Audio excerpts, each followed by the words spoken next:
पाहत आहोत जनकार्य न्यूज, जनतेच्या न्याय हक्कासाठी लढणारं एकमेव न्यूज चॅनल जनकार्य न्यूज।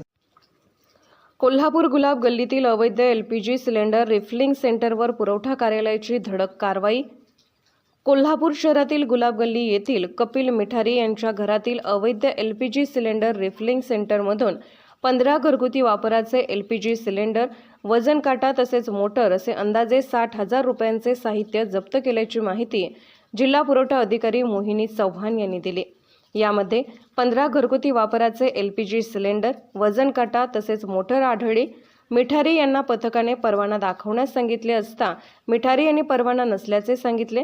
त्यानंतर पथकाने सर्व साहित्य जप्त केले व जुना राजवाडा पोलीस स्टेशनमध्ये संबंधितावर गुन्हा दाखल केला आहे।